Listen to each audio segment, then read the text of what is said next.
नमस्कार, सत श्री अकाल, सलाम दोस्तों। मैं रोहित गुप्ता, मेरे यूट्यूब चैनल रोहित क्लासेस में आपका तहे दिल से स्वागत है।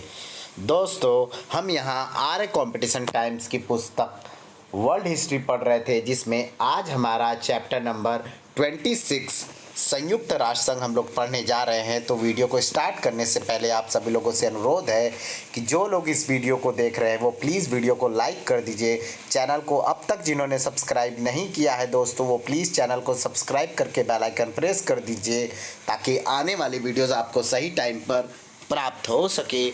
और प्लीज़ वीडियो को शेयर करना आप लोग मत भूलिएगा। और जिन लोगों को लगता है कि मैं वीडियो में बहुत स्लो बोल रहा हूं, तो प्लीज़ वो अपने YouTube के सेटिंग में जाके प्लेबैक स्पीड बटन को 1.5x कर लीजिए, ताकि आपको मेरी वॉइस जो है आपके माध्यम के अनुसार प्राप्त हो सके। ओके दोस्तों, तो चलिए स्टार्ट करते हैं चैप्टर नंबर 26 संयुक्त राष्ट्र संघ यानी UNO, यूनाइटेड नेशन ऑर्गेनाइजेशन। चलिए, संयुक्त राष्ट्र संघ की स्थापना द्वितीय विश्व युद्ध का सर्वाधिक महत्वपूर्ण परिणाम था। विश्व में शांति एवं सुरक्षा बनाए रखने हेतु 24 अक्टूबर 1945 को संयुक्त राष्ट्र संघ अस्तित्व में आया। अमेरिकी राष्ट्रपति रूजवेल्ट ने 6 जून 1941 को 4 स्वतंत्रताओं की घोषणा की थी, जो है पहला वाक स्वतंत्रता, दूसरा उपासना की स्वतंत्रता, तीसरा अभाव से मुक्ति, चौथा भय से मुक्ति। जून 1941 ईस्वी तक लंदन 9 निष्कासित सरकारों का घर बन चुका था। 12 जून 1941 को इन 9 निष्कासित सरकारों के प्रतिनिधियों तथा ब्रिटेन, कनाडा, ऑस्ट्रेलिया, इंग्लैंड, दक्षिण अफ्रीका के प्रतिनिधि तथा फ्रांस के जनरल डी गॉल लंदन के सेंट जेम्स महल में एकत्रित हुए और उन्होंने एक घोषणा पर हस्ताक्षर किए, जिसमें उन्होंने शांति स्थापित करने की इच्छा व्यक्त की, जो सेंट जेम्स की घोषणा कहलाती है। ठीक है, आगे देखते हैं।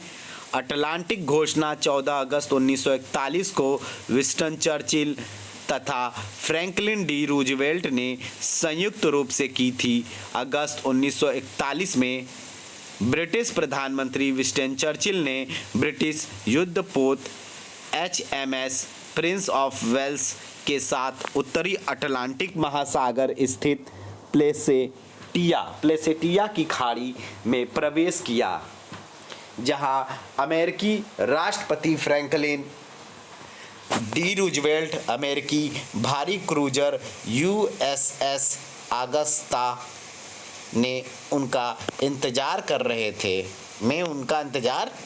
थे। रूजवेल्ट एवं चर्चिल ने 14 अगस्त 1941 को 8 धाराओं वाले एक संधि पत्र पर हस्ताक्षर किए, जिसे आगे देखते हैं दोस्तों, जिसे अटलांटिक चार्ट क्या कहा जाता था, जिसे अटलांटिक चार्ट कहा जाता है।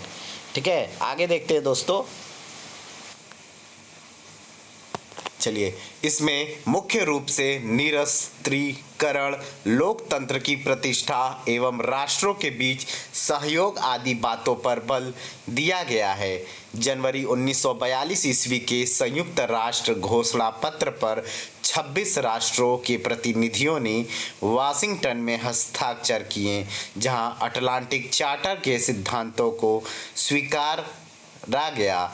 अमेरिका, ब्रिटेन, रूस और चीन के प्रतिनिधियों ने इस घोषणा पत्र पर 1 जनवरी 1942 को हस्ताक्षर किए। फ्रैंकलिन डी रूजवेल्ट ने मित्र राष्ट्रों के इस समूह को संयुक्त राष्ट्र नाम दिया। आगे है, 30 अक्टूबर 1943 को मित्र राष्ट्रों का मास्को सम्मेलन संपन्न हुआ, जिसमें अमेरिका, इंग्लैंड, रूस एवं चीन आदि के प्रतिनिधियों ने मुख्य रूप से भाग लिया। इस सम्मेलन में अंतर्राष्ट्रीय शांति एवं सुरक्षा बनाए रखने के लिए एक विश्व संगठन के गठन का निर्णय लिया गया।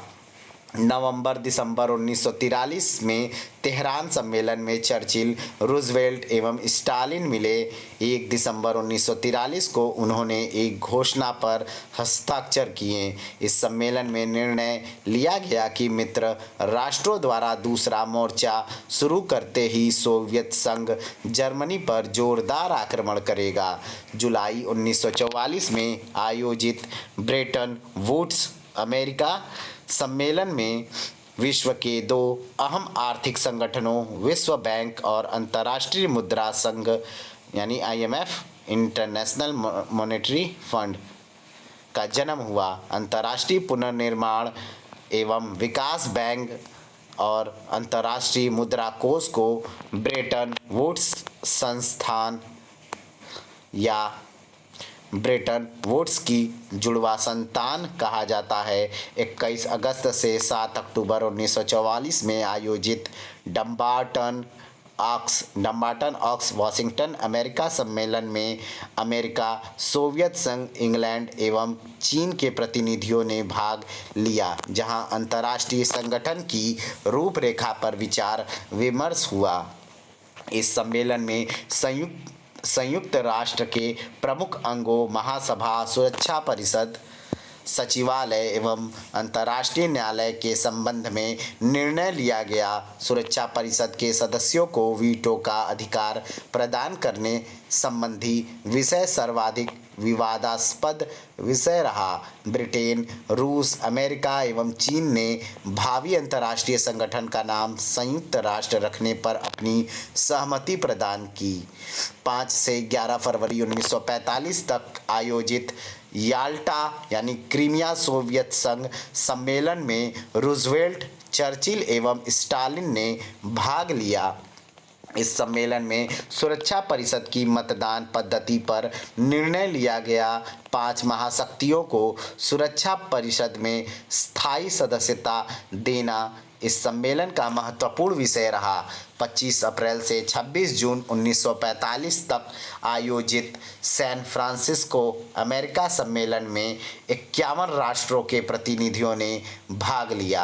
आगे है दोस्तों, लॉर्ड हैलिफैक्स की अध्यक्षता में यह सम्मेलन प्रारंभ हुआ। संयुक्त राष्ट्र चार्टर को इस सम्मेलन में 26 जून 1945 को स्वीकार किया गया।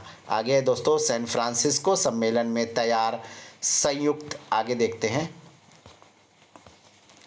संयुक्त राष्ट्र संघ के घोषणा पत्र को 50 राष्ट्रों ने स्वीकार किया। पोलैंड इसे स्वीकार करने वाला 51वां राष्ट्र था। ये 51वां राष्ट्र संयुक्त राष्ट्र संघ के प्राथमिक सदस्य कहलाते हैं। संयुक्त राष्ट्र संघ की औपचारिक स्थापना इसके अस्थायी मुख्यालय लेक सेक्सेस अमेरिका में हुई। 24 अक्टूबर 1945 को संयुक्त राष्ट्र चार्टर लागू हुआ। संयुक्त राष्ट्र चार्टर में 19 अध्याय एवं 111 धाराएं यानी अनुच्छेद हैं। 24 अक्टूबर प्रतिवर्ष संयुक्त राष्ट्र दिवस के रूप में मनाया जाता है। 10 जनवरी 1946 को वेस्टमिंस्टर हॉल लंदन में संयुक्त राष्ट्र महासभा की प्रथम बैठक हुई। संयुक्त राष्ट्र संघ का ध्वज हल्के नीले रंग का है, जिस पर विश्व का मानचित्र बना हुआ है एवं इसके दोनों ओर जैतून की 2 शाखाएं बनी हैं। संयुक्त राष्ट्र संघ की कार्यकारी भाषाएं अंग्रेजी एवं फ्रेंच तथा अन्य मान्यता प्राप्त भाषाएं जो है दोस्तों वह चीनी, अरबी, स्पेनिश तथा रूसी है। अरबी भाषा के अलावा बाकी 5 भाषाएं संयुक्त राष्ट्र संघ के उदय के समय से ही प्रचलन में थी। अरबी भाषा को 6ठी आधिकारिक भाषा के रूप में बाद में शामिल किया गया। दोस्तों अभी हम लोग संयुक्त राष्ट्र संघ का जो फिगर है उसको देख लेते हैं। ये देखिए, विश्व का मानचित्र है, 2 जैतून की तियाँ हैं, ये है संयुक्त राष्ट्र संघ का प्रतीक। ठीक है, चलिए आगे बढ़ते हैं। आगे दोस्तों 1946 में संयुक्त राष्ट्र संघ का कार्यालय न्यूयॉर्क अमेरिका में स्थित है। उसी से 1946 से संयुक्त राष्ट्र संघ का जो कार्यालय है वो न्यूयॉर्क न्यूयॉर्क अमेरिका में स्थित है। आगे, संयुक्त राष्ट्र संघ के प्रथम महासचिव त्रिगवेली नॉर्वे थे। कौन थे? त्रिगवेली नॉर्वे। ठीक है दोस्तों, आगे देखते हैं हम लोग। नॉर्वे थे। संयुक्त राष्ट्र चार्टर की उद्देशिका यानी प्रस्तावना के अनुसार हम संयुक्त राष्ट्र संघ के लोग निम्नलिखित निश्चित करते हैं। दोस्तों, आगे बढ़ने से पहले ये देखिए त्रिगवेली के फिगर है, देख लीजिए उनका चित्र कैसा लगते थे, वो दिखते थे। आगे निश्चय करते हैं, क्या है देखते हैं। पहला पॉइंट है, आने वाली पीढ़ियों को युद्ध के प्रकोप से बचाएंगे जिन्होंने हमारे जीवन काल में मनुष्यता को अकथनीय दुख दिया है। दूसरा, मौलिक स्वतंत्रताएं एवं मानवीय अधिकारों उसकी प्रतिष्ठा तथा व्यक्ति तथा पुरुषों और महिलाओं के समान अधिकार, छोटे तथा बड़े राष्ट्रों की समानता आदि के प्रति अपनी आस्था पुनः प्रकट करते हैं। दोस्तों, ये पॉइंट पढ़े हैं आप लोग दोनों, इसमें ज़रा बताइएगा कि क्या अभी फॉलो हो रहा है? ऐसा नियम बन जाता है, फॉलो कौन कर रहा है? ये लोग बहुत सही नहीं है। नंबर 3, ऐसी दशाओं को स्थापित करने का निश्चय करते हैं, केवल भारत करता है और कोई नहीं, जिनसे संधियों तथा अंतर्राष्ट्रीय विधि के अन्य स्रोतों से उत्पन्न उत्तरदायित्वों को आदर तथा न्याय दिया जा सके। नंबर 4, सामाजिक उन्नति तथा अधिक विस्तृत क्षेत्र में जीवन के उच्चतर स्तर को बढ़ावा देने का।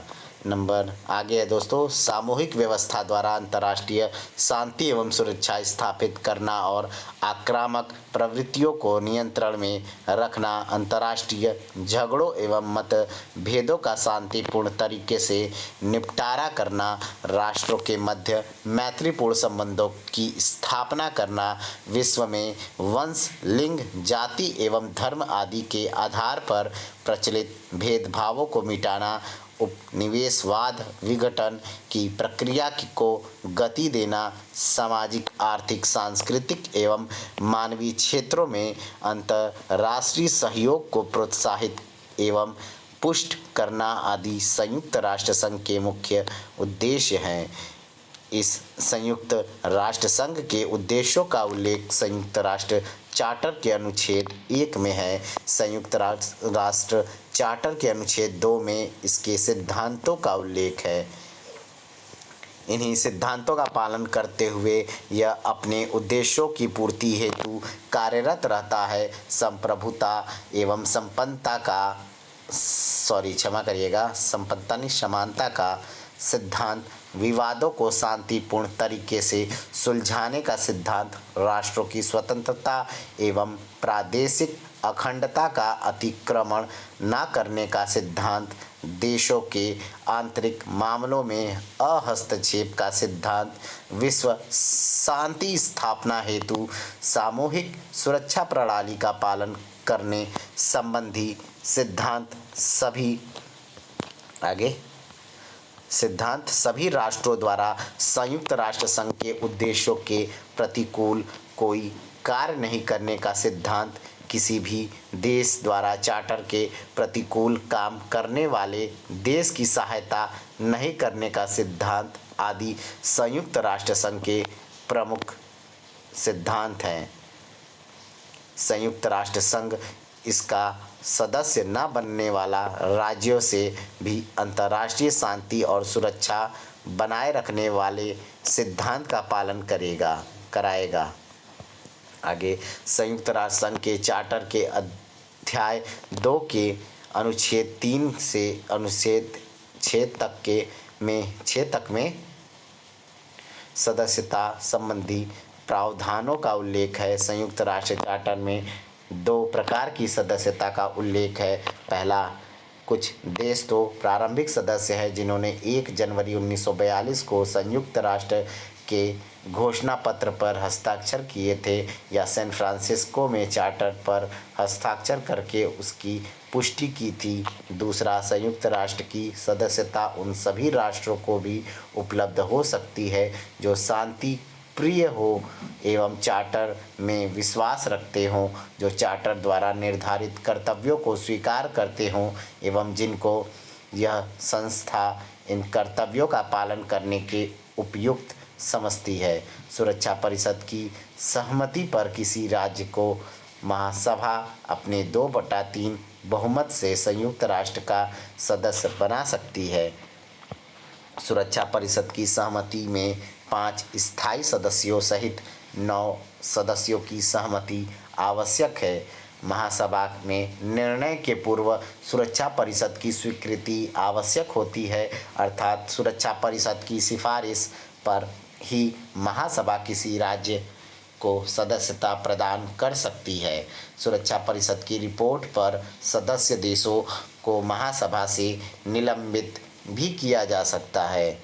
आगे है दोस्तों, संयुक्त राष्ट्र चार्टर में सदस्यता समाप्त करने के संबंध में कोई उल्लेख नहीं मिलता है। संयुक्त राष्ट्र चार्टर की धारा 5 एवं 6 के अनुसार संघ के किसी भी सदस्य को चार्टर के सिद्धांतों का निरंतर उल्लंघन करने पर सुरक्षा परिषद की सिफारिश पर महासभा द्वारा सदस्यता से वंचित किया जा सकता है एवं उसकी सुविधाओं पर बंधन भी लगाया जा सकता है।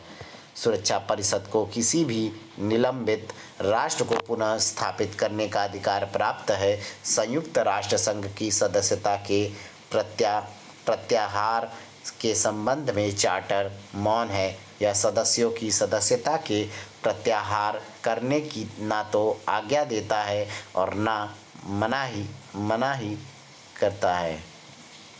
संयुक्त राष्ट्र संघ की सदस्यता त्यागने वाला एकमात्र देश इंडोनेशिया 1965 में इंडोनेशिया है। आगे देखते हैं दोस्तों, मलेशिया को सुरक्षा परिषद का अस्थायी सदस्य चुने जाने के विरोध में इंडोनेशिया ने अपनी सदस्यता त्यागी, परंतु 1966 में वह पुनः संघ का सदस्य बन गया। 26 अक्टूबर 1971 को जनवादी चीन, साम्यवादी चीन को संयुक्त राष्ट्र संघ का सदस्य बनाया गया और इसी के साथ राष्ट्रवादी चीन अथवा फार्मोसा यानी ताइवान को संघ की सदस्यता से वंचित कर दिया गया। आगे है, इस प्रकार संयुक्त राष्ट्र संघ से निकाला जाने वाला पहला देश राष्ट्रवादी चीन था। जब साम्यवादी चीन को संयुक्त राष्ट्र संघ एवं सुरक्षा परिषद का स्थायी सदस्य बनाया गया तो ताइवान को अल्बानिया के प्रस्तावानुसार संघ की प्राथमिक सदस्यता से निष्कासित कर दिया गया। ताइवान से आग्रह किया गया कि वह ताइवान नाम से संघ का सदस्य बनना स्वीकार करे, लेकिन उसे यह निर्णय मंजूर नहीं था। आगे देखते हैं दोस्तों, साम्यवादी चीन 1949 से 1971 तक संयुक्त राष्ट्र संघ की सदस्यता केवल इस कारण प्राप्त नहीं कर सका कि अमेरिका उसका विरोधी था, परंतु जब अमेरिका के राष्ट्रीय एवं आर्थिक हितों ने मांग की तो उसने विरोध करना बंद कर दिया और साम्यवादी चीन संयुक्त राष्ट्र संघ का सदस्य बन गया। संयुक्त राष्ट्र चार्टर के अनुच्छेद 6 के अनुसार यदि कोई सदस्य जानबूझकर तथा लगातार चार्टर में वर्णित सिद्धांतों का उल्लंघन करता है तो उसे सुरक्षा परिषद के सुझाव पर महासभा द्वारा संस्था से निकाला जा सकता है। चूँकि सदस्यों का निष्कासन जो है एक महत्वपूर्ण प्रश्न है, इसके लिए सुरक्षा परिषद के 9 सदस्यों की सकारात्मक सहमति, जिसमें 5 स्थायी सदस्य भी शामिल होने चाहिए तथा महासभा का निर्णय 2/3 सदस्य के बहुमत से होना चाहिए। संयुक्त राष्ट्र घोषणा पत्र में अनुच्छेद 17 के अनुसार बजट पर विचार करने एवं उसे अनुमोदित करने की जिम्मेदारी महासभा की है। इस अनुच्छेद के अनुसार संयुक्त राष्ट्र के खर्च का वहन सदस्य देशों द्वारा किया जाता है। राशि का निर्धारण महासभा करती है। संयुक्त राष्ट्र का नियमित बजट जो है महासभा द्वारा हर दूसरे वर्ष अनुमोदित किया जाता है। बजट महासचिव द्वारा पेश किया जाता है। संयुक्त राष्ट्र संघ की वर्तमान सदस्य संख्या जो है दोस्तों वह 193 है। इसका अंतिम सदस्य जो है दक्षिण सूडान है, जिसे 14 जुलाई 2011 को संघ की सदस्यता दी गई। ताइवान एवं वेटिकन सिटी संप्रभु देश होते हुए भी संयुक्त राष्ट्र संघ के सदस्य नहीं हैं।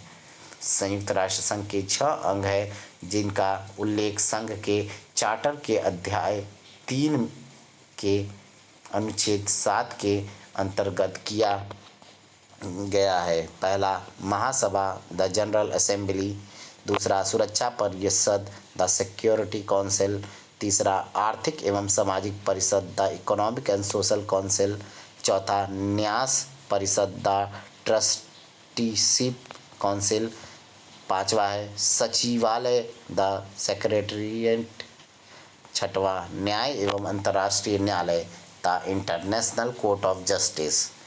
महासभा संयुक्त राष्ट्र संघ का सर्वोच्च अंग है, जिसमें इस संगठन के सभी सदस्यों का प्रतिनिधित्व रहता है। प्रत्येक राष्ट्र महासभा में अपने 5 सदस्य भेज सकता है, लेकिन प्रत्येक राष्ट्र को केवल एक मत देने का अधिकार रहता है। महासभा का नियमित वार्षिक अधिवेशन प्रायः सितंबर माह के तीसरे मंगलवार से शुरू होता है तथा प्रायः दिसंबर माह के मध्य तक चलता है।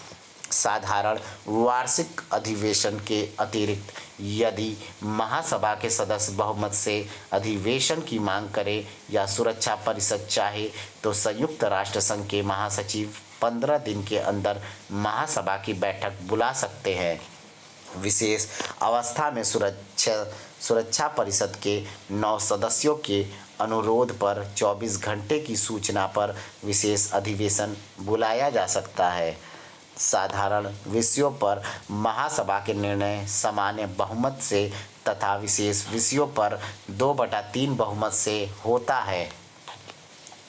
सुरक्षा परिषद की सिफारिश पर संघ के नए सदस्य बनाना, सुरक्षा परिषद के 10 अस्थायी सदस्यों का चुनाव करना, महासचिव के निर्वाचन में भाग लेना, अंतर्राष्ट्रीय न्यायालय के न्यायाधीशों का निर्वाचन करना, आर्थिक एवं सामाजिक परिषद के 54 सदस्यों का निर्वाचन करना आदि महासभा के निर्वाचन संबंधित मुख्य कार्य हैं। महासभा के अनिवार्य कार्य देखते हैं क्या क्या है। पहला, संयुक्त राष्ट्र संघ आय व्यय पास करना यानी बजट पास करना। दूसरा, न्यास परिषद यानी ट्रस्टीशिप काउंसिल का निरीक्षण करना, न्याय परिषद का निरीक्षण करना। तीसरा, सुरक्षा परिषद तथा अन्य संस्थाओं एवं संगठनों की रिपोर्ट पर विचार करना। चौथा, प्रत्येक व्यक्ति को बिना जाति, लिंग, भाषा एवं धर्म के भेदभाव के मानवाधिकार तथा मौलिक स्वतंत्रता का उपयोग करने में सहायता देना। पांचवा, अंतर्राष्ट्रीय सहयोग के उद्देश्यों से आर्थिक, सामाजिक, सांस्कृतिक, शिक्षा तथा स्वास्थ्य के संबंध में अध्ययन एवं जांच पड़ताल करवाना तथा तद विषयक सिफारिश करना। आगे दोस्तों, महासभा के ऐच्छिक कार्यों के अंतर्गत शांति की स्थापना, अंतर्राष्ट्रीय शांति के खतरे को दूर करना और सुरक्षा तथा निरस्त्रीकरण के लिए समस्त देशों में सहयोग स्थापना की चेष्टा है। महासभा अपना कार्य संचालन 6 मुख्य समितियों द्वारा करती है।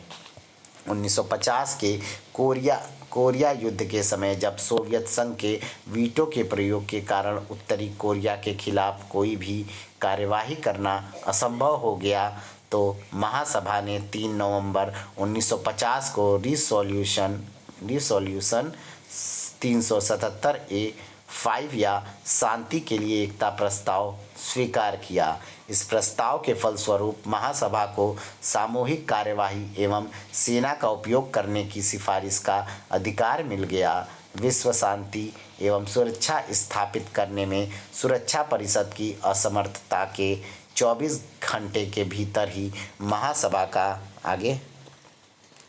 महासभा का आपातकालीन अधिवेशन बुलाने का प्रावधान हो गया। शांति के लिए एकता प्रस्ताव की प्रमुख 5 धाराएं हैं जो इस प्रकार हैं। पहला, सुरक्षा परिषद के किन्हीं 9 सदस्यों के मतों या महासभा के बहुमत सदस्यों द्वारा प्रार्थना किए जाने पर 24 घंटे की अल्प सूचना पर महासभा का आपातकालीन विशेष अधिवेशन बुलाया जाना। नंबर 2, प्रस्ताव ने 5 स्थायी सदस्यों सहित एक 14 सदस्यीय शांति निरीक्षण आयोग की स्थापना की। इसका कार्य अंतर्राष्ट्रीय तनाव उत्पन्न होने की स्थिति में जिससे शांति और सुरक्षा को खतरा होने की संभावना हो, निरीक्षण करना तथा रिपोर्ट करना है। तीसरा पॉइंट, प्रस्ताव ने एक 14 सदस्यीय सामूहिक समिति की स्थापना की। इसका संबंध अंतर्राष्ट्रीय शांति तथा सुरक्षा को सुदृढ़ करने वाले उपायों का अध्ययन करना है। नंबर 4 है, प्रस्ताव में सिफारिश की गई कि संयुक्त राष्ट्र के उद्देश्यों के लिए सदस्य अपनी राष्ट्रीय सशस्त्र सेनाओं की टुकड़ियों को प्रशिक्षित, संगठित एवं सुसज्जित करें। नंबर 5वां पॉइंट, प्रस्ताव में सदस्य राष्ट्रों से सिफारिश की गई है कि वे संयुक्त राष्ट्र के प्रति निष्ठा दोहराएं। आर्थिक स्थिरता और सामाजिक प्रगति के लिए भी आग्रह किया गया है। ठीक है, आगे है दोस्तों, 1947 में सुरक्षा परिषद में स्थायी सदस्यों के उग्र विरोध और वीटो के प्रयोग के कारण ऐसा गतिरोध उत्पन्न हो गया कि सुरक्षा परिषद से युद्ध और आक्रमणों की आशंकाओं से भयभीत विश्व को सुरक्षा पाने या शांति बनाए रखने की आशाओं का पूरा होना असंभव प्रतीत हुआ। अतः महासभा ने इस नवीन परिस्थिति का सामना करने के लिए 13 नवंबर 1947 को अंतरिम समिति नामक एक सहायक अंग स्थापित किया जिसे छोटी असेंबली कहा जाता है। यह महासभा का पंचमांश है और सदा अधिवेशन में बनी रहने वाली स्थायी संस्था है। आगे देखते हैं। आगे दोस्तों, सन 1952 ईस्वी के बाद इसकी कोई बैठक नहीं हुई है। महासभा संयुक्त राष्ट्र की संसद या विश्व की संसद भी कहलाती है। आइकेल बर्गर के अनुसार महासभा विश्व का उन्मुक्त अंतःकरण है। सुमा ने महासभा को संसार की नगर सभा कहा है। वाडेनबर्ग ने महासभा को विश्व की लघु संसद की संज्ञा दी है। स्लीचर के अनुसार महासभा की प्रतिष्ठा दिन प्रतिदिन बढ़ती जा रही है। आगे, भारत की विजयलक्ष्मी पंडित को संयुक्त राष्ट्र महासभा की प्रथम महिला सभापति 1953 में 8वें अधिवेशन में होने का गौरव प्राप्त है।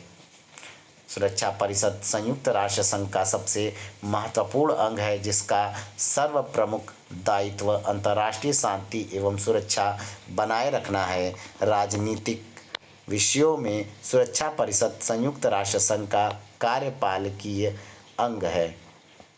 आगे, यूएन चार्ट के 5वें अध्याय में सुरक्षा परिषद के संगठन संबंधी नियम दिए हुए हैं। सुरक्षा परिषद में कुल सदस्य संख्या 15 है, जिनमें से 10 अस्थायी तथा 5 स्थायी सदस्य होते हैं। 10 अस्थायी सदस्यों में से 5 एशियाई अफ्रीकी राज्यों में से, एक पूर्वी यूरोप में से, 2 दक्षिणी अमेरिका एवं 2 शेष जो हैं 2 पश्चिमी यूरोप एवं अन्य राज्यों में से होने चाहिए। 1965 से पहले सुरक्षा परिषद में कुल 11 सदस्य थे, जिनमें 6 अस्थायी सदस्य थे। स्थायी सदस्यों को वीटो पावर का अधिकार प्राप्त है। स्थायी सदस्य निम्न हैं दोस्तों: चीन, अमेरिका, ब्रिटेन, रूस और फ्रांस। सुरक्षा परिषद के अस्थायी सदस्य महासभा द्वारा अपने 2/3 बहुमत से 2 वर्ष के लिए निर्वाचित होते हैं। जिस देश का कार्यकाल समाप्त हो जाता है उसे उसी साल पुनः उम्मीदवार होने का अधिकार प्राप्त नहीं होता। सुरक्षा परिषद की अध्यक्षता इसके प्रत्येक सदस्य द्वारा 1 महीने के लिए की जाती है। सुरक्षा परिषद संयुक्त राष्ट्र का निरंतर कार्य करने वाला निकाय है। यह स्थायी रूप से सत्र में रहती है। इसकी बैठक 14 दिन में एक बार होती है। संयुक्त राष्ट्र चार्टर की धारा 27 के अनुसार सुरक्षा परिषद में मतदान की प्रक्रिया का वर्णन है। सुरक्षा परिषद में प्रक्रिया संबंधित मामलों में निर्णय के लिए 9 मतों की आवश्यकता होती है, परंतु अन्य सभी महत्वपूर्ण मामलों में निर्णय के लिए 9 स्वीकारात्मक मतों के साथ यह भी आवश्यक है कि पांचों स्थायी सदस्य भी उस निर्णय से सहमत हो। इस प्रकार प्रत्येक स्थायी सदस्य को सभी महत्वपूर्ण विषयों में निषेधाधिकार प्राप्त हो, यानी वीटो पावर प्राप्त हो। आगे सोवियत संघ ने 16 फरवरी 1946 को पहली बार निषेधाधिकार यानी वीटो का प्रयोग किया। संयुक्त राष्ट्र की स्थापना के बाद से अब तक सोवियत संघ यानी रूस ने सुरक्षा परिषद में सबसे ज़्यादा बार वीटो का इस्तेमाल किया है। वीटो के इस्तेमाल में दूसरा स्थान अमेरिका का है। आगे देखते हैं दोस्तों, संयुक्त राष्ट्र चार्टर प्रक्रिया संबंधी तथा महत्वपूर्ण विषयों में भेद तो करता है, परंतु उसकी स्पष्ट व्याख्या नहीं करता। प्रक्रिया संबंधी मामले के अतिरिक्त किसी भी विषय में निर्णय के समय महाशक्तियों यानी स्थायी सदस्यों में से कोई भी नकारात्मक मत प्रदान कर सकता है और इस प्रकार परिषद को निर्णय लेने से रोक सकता है। यह शक्ति पहली वीटो की शक्ति कहलाती है। दूसरी वीटो का प्रश्न उस समय उठता है जबकि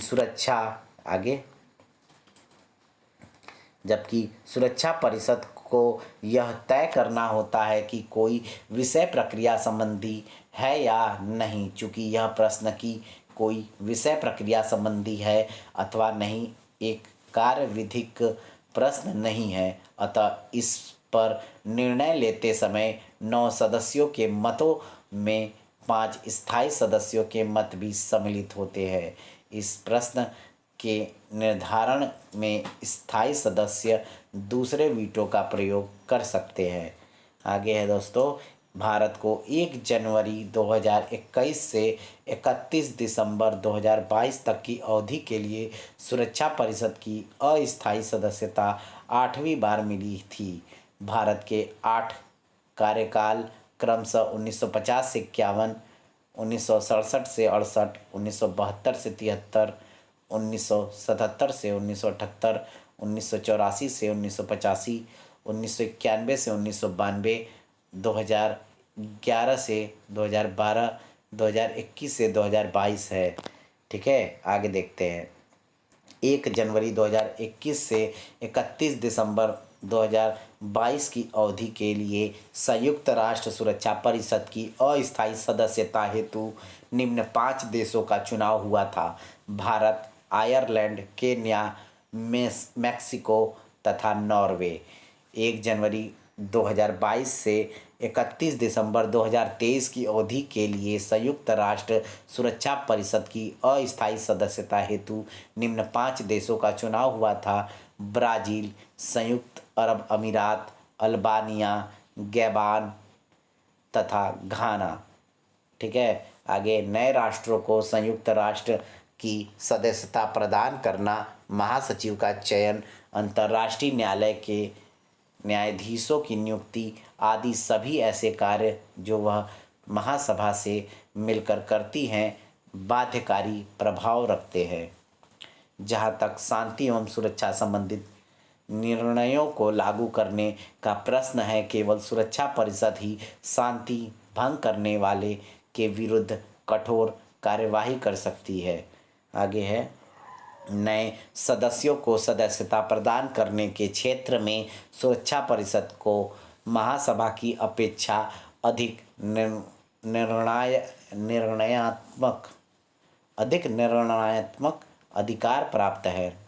सदस्यता प्राप्त करने के लिए किसी भी देश को संयुक्त राष्ट्र के महासचिव के पास आवेदन प्रस्तुत करना पड़ता है, जिसे वह सुरक्षा परिषद के विचार हेतु भेज देता है। सुरक्षा परिषद सदस्यता प्रदान करने से संबंधित अपनी समिति की राय पर स्वयं उक्त देश की सदस्यता की पात्रता पर विचार करती है, जिसमें वह बहुत ही विशिष्ट परिस्थितियों में संतुष्ट होकर महासभा के पास अपनी सिफारिश भेज देती है।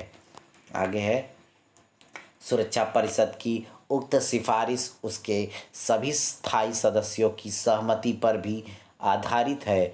संयुक्त राष्ट्र का महासचिव सुरक्षा परिषद की सिफारिश पर ही महासभा द्वारा नियुक्त किया जाता है। सुरक्षा परिषद की सिफारिश पर कोई भी राष्ट्र जिसके खिलाफ अनुशासन की कार्यवाही की गई हो, सदस्यता के अधिकार से अनिश्चित काल के लिए वंचित किया जा सकता है। सुरक्षा परिषद को पुनः सदस्यता प्राप्त करा देने का भी अधिकार है। संयुक्त राष्ट्र के चार्टर में संशोधन अनुच्छेद 109 के अनुसार महासभा के 2/3 सदस्यों के मत के अतिरिक्त सुरक्षा परिषद के स्थायी सदस्यों के समर्थन पर ही हो सकता है।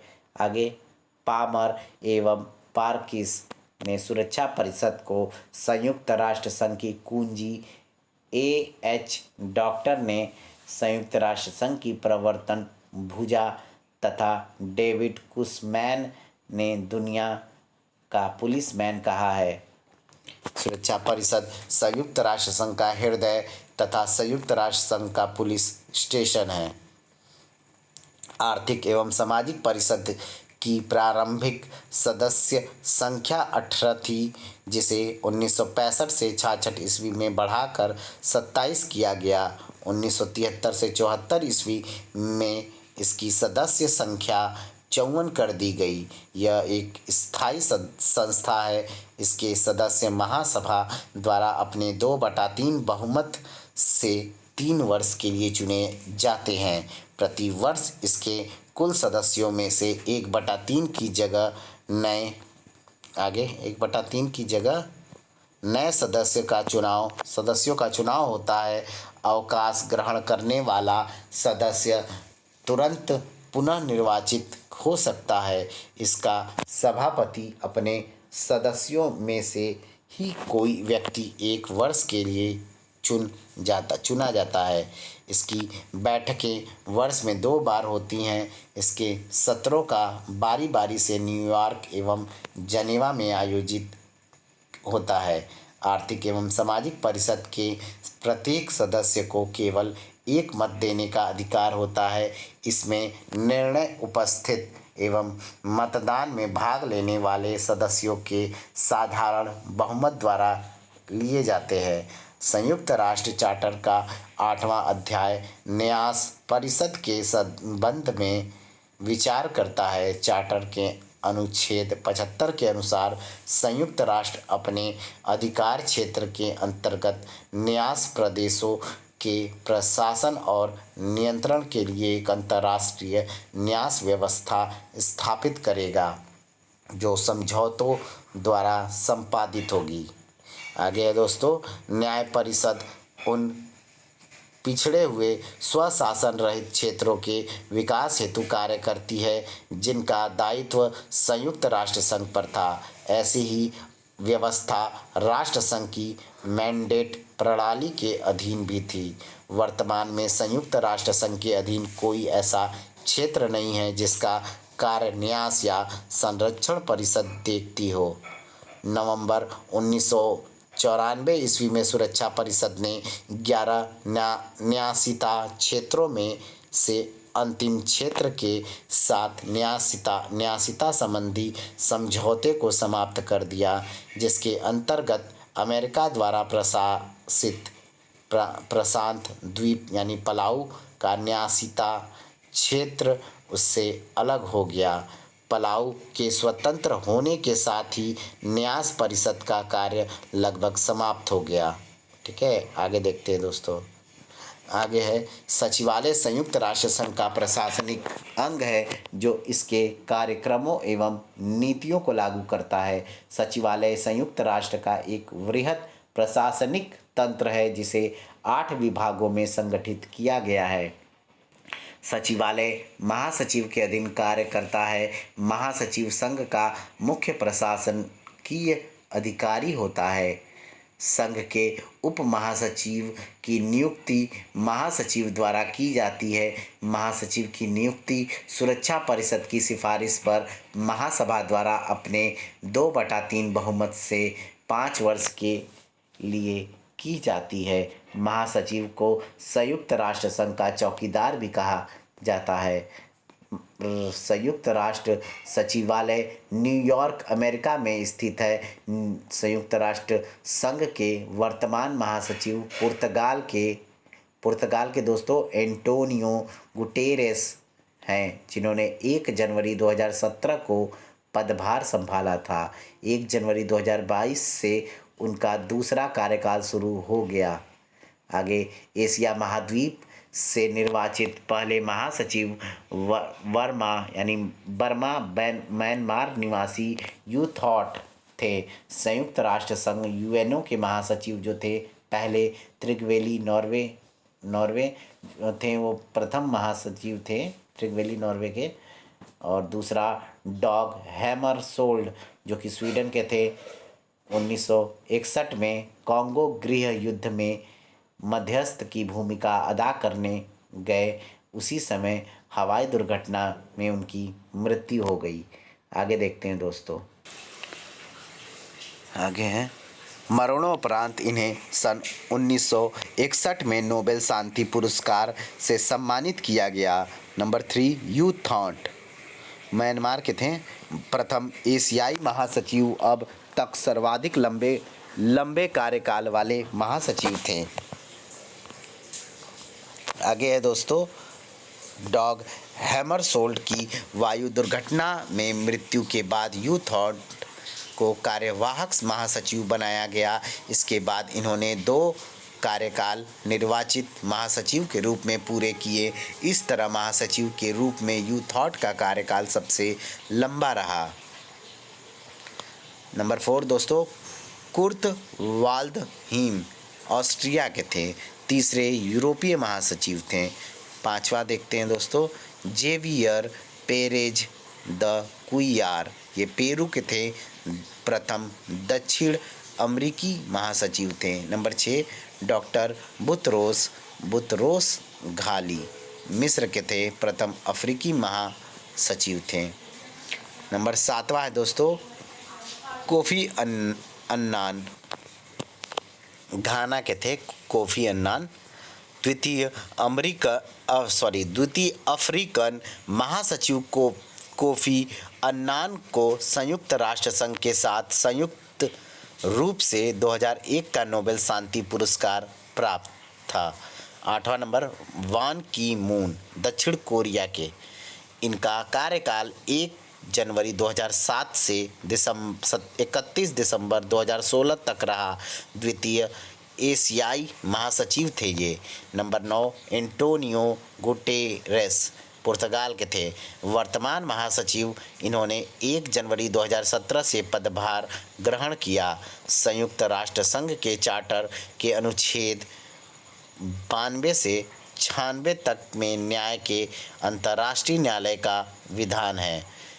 आगे है दोस्तों ये है एंटोनियो गुटेरेस का फिगर, देख लीजिए इनको, अभी वर्तमान में भी हैं पुर्तगाल के।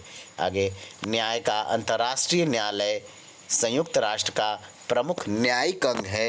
यह हेग नीदरलैंड का एक नगर में स्थित है जिसकी स्थापना 3 अप्रैल 1946 को हुई। हेग स्थित इसके प्रशासनिक भवन पीस पैलेस का निर्माण अमेरिकी दानवीर एंड्रयू कार्नेगी ने अपने धन से कराया था। इसमें न्यायाधीशों की संख्या 15 रखी गई है। कितना? 15 रखी गई है, जिनकी नियुक्ति 9 वर्षों के लिए होती है। न्यायाधीशों का चुनाव जाति भेद, रंग भेद, तथा धर्म भेद के आधार पर न होकर योग्यता के आधार पर होता है। आगे दोस्तों, न्यायाधीशों का चुनाव महासभा एवं सुरक्षा परिषद के सदस्यों द्वारा अलग अलग बहुमत से किया जाता है। कोई भी दो न्यायाधीश एक ही देश के नहीं हो सकते हैं। न्यायाधीशों का चुनाव करते समय यह भी ध्यान रखा जाता है कि न्यायालय में संसार की सभी न्याय व्यवस्थाओं को प्रतिनिधित्व प्राप्त हो जाए। न्यायाधीशों का पुनः निर्वाचन भी हो सकता है। न्यायाधीश अपने में से ही एक अध्यक्ष तथा उपाध्यक्ष को 3 वर्ष के लिए चुनते हैं। न्यायालय का कोरम यानी कार्यवाही संचालन के लिए न्यायाधीशों की न्यूनतम संख्या 9 है। अंतर्राष्ट्रीय न्यायालय का क्षेत्राधिकार निम्न 3 वर्गों में विभाजित किया जा सकता है। पहला ऐच्छिक क्षेत्राधिकार, दूसरा अनिवार्य क्षेत्राधिकार, तीसरा परामर्शात्मक क्षेत्राधिकार। ठीक है। आगे, महासभा अथवा सुरक्षा परिषद किसी भी कानूनी प्रश्न पर अंतर्राष्ट्रीय न्यायालय का परामर्श मांग सकती है। न्यायालय का परामर्श केवल परामर्श होता है, जिसे मानने के लिए किसी भी संस्था को बाध्य नहीं किया जा सकता।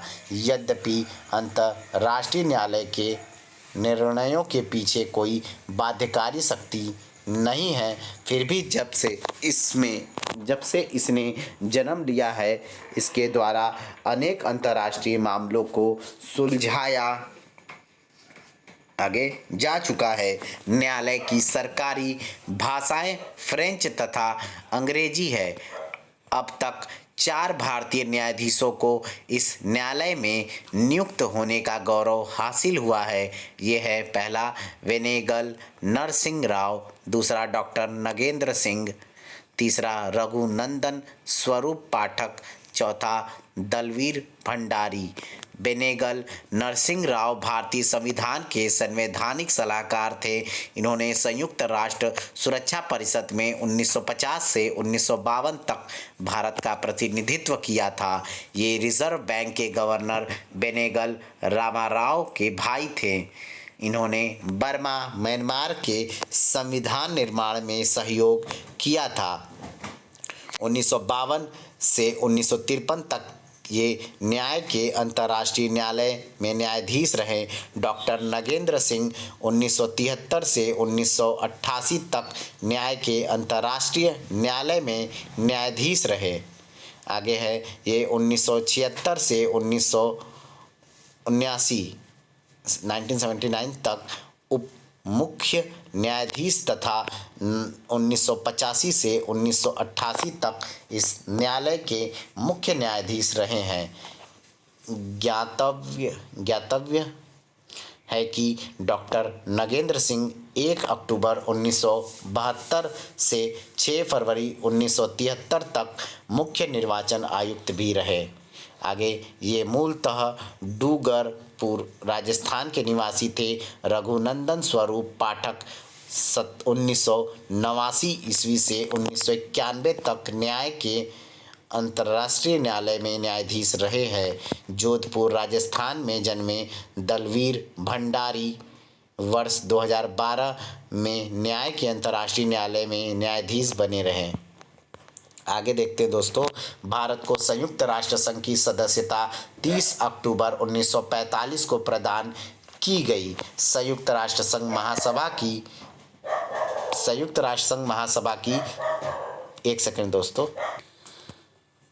महासभा की प्रथम महिला अध्यक्ष इसके 8वें अधिवेशन 1953 में विजय लक्ष्मी पंडित बनी। BC त्रिवेदी प्रथम भारतीय थे जिन्हें अंतर्राष्ट्रीय परमाणु ऊर्जा एजेंसी का अध्यक्ष बनाया गया। राजकुमारी अमृत कौर एकमात्र भारतीय महिला हैं जो विश्व स्वास्थ्य संगठन की अध्यक्ष रहीं। MS सुब्बुलक्ष्मी प्रथम भारतीय महिला शास्त्रीय संगीतज्ञ हैं जिन्होंने 1966 में संयुक्त राष्ट्र संघ महासभा में अपना कार्यक्रम प्रस्तुत किया।